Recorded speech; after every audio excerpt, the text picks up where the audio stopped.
has confirmed it was the victim of very sophisticated fraudsters that stole 300 million rand using ATMs in Japan.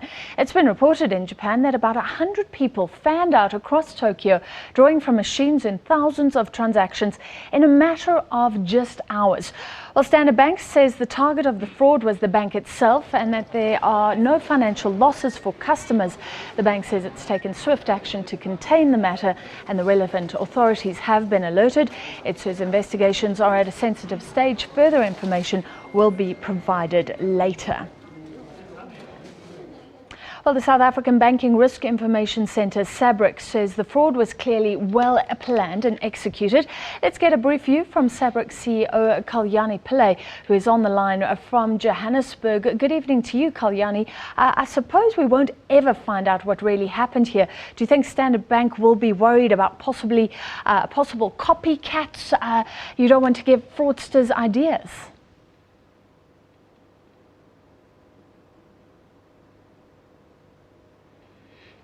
Let's try again. Kalyani from SABC, are you with us on the line? I was asking if we'll ever know what really happened here. Well, the bank is investigating, Francis. I'm not sure if you can hear me. And they are busy with the investigations. They did indicate in their statement that once they are in a position to provide more information, they will. So the matter is being dealt with quite robustly at the moment.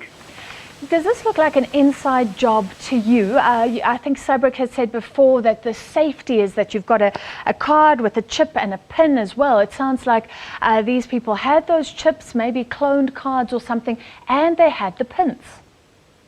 Well, very difficult at this point to make any, assumptions or speculations. I think the bank is dealing with an investigation, and hopefully we'll all get to know pretty soon what actually happened. But certainly a terrible situation, and the banking sector as a whole is certainly concerned.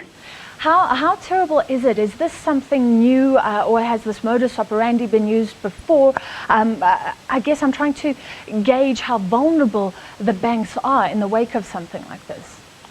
Well, certainly the banks do everything that they can. They're constantly reviewing their processes and procedures and their mechanisms to ensure information security and protection of their systems and their clients. So, certainly everybody is concerned, and we haven't, the modus operandi is not fully known yet because the investigations are being done, and I suppose once it is completed, we'll have a better sense of what actually happened. Have you heard of this before, going to a different country? I was thinking, why Japan? Apparently there was a holiday there, so maybe it gave them some time before the banks opened. Have you seen similar things in different countries? Well, not like this, but we have definitely seen South African issued cards that have been compromised. Where people make use of it out of the country. We have certainly seen that before, but in this instance, like the bank says, the bank seemed to have been the target, and no clients have been affected. So we unfortunately have to just wait to see what's actually transpired. You reported in December last year, I think it was, that credit card fraud in South Africa has declined significantly. Yes. Yes. That all these safety measures are working. Could this change that whole picture? Well, look, we will have to certainly put it into the pot in terms of all of the information that we had. But yes, we did report last year that we did see a drop. The figures that we provided in November last year actually went up to September in the year. We have completed the full year, January to December, and while we in terms of all of the different types of cards, credit, debit, fleet cards, the fraud committed on those cards, we saw collectively by the end of December a reduction, not a very big reduction across. In certain types of card, we saw bigger decreases. We definitely saw a bigger decrease in credit card, and we saw an increase in debit.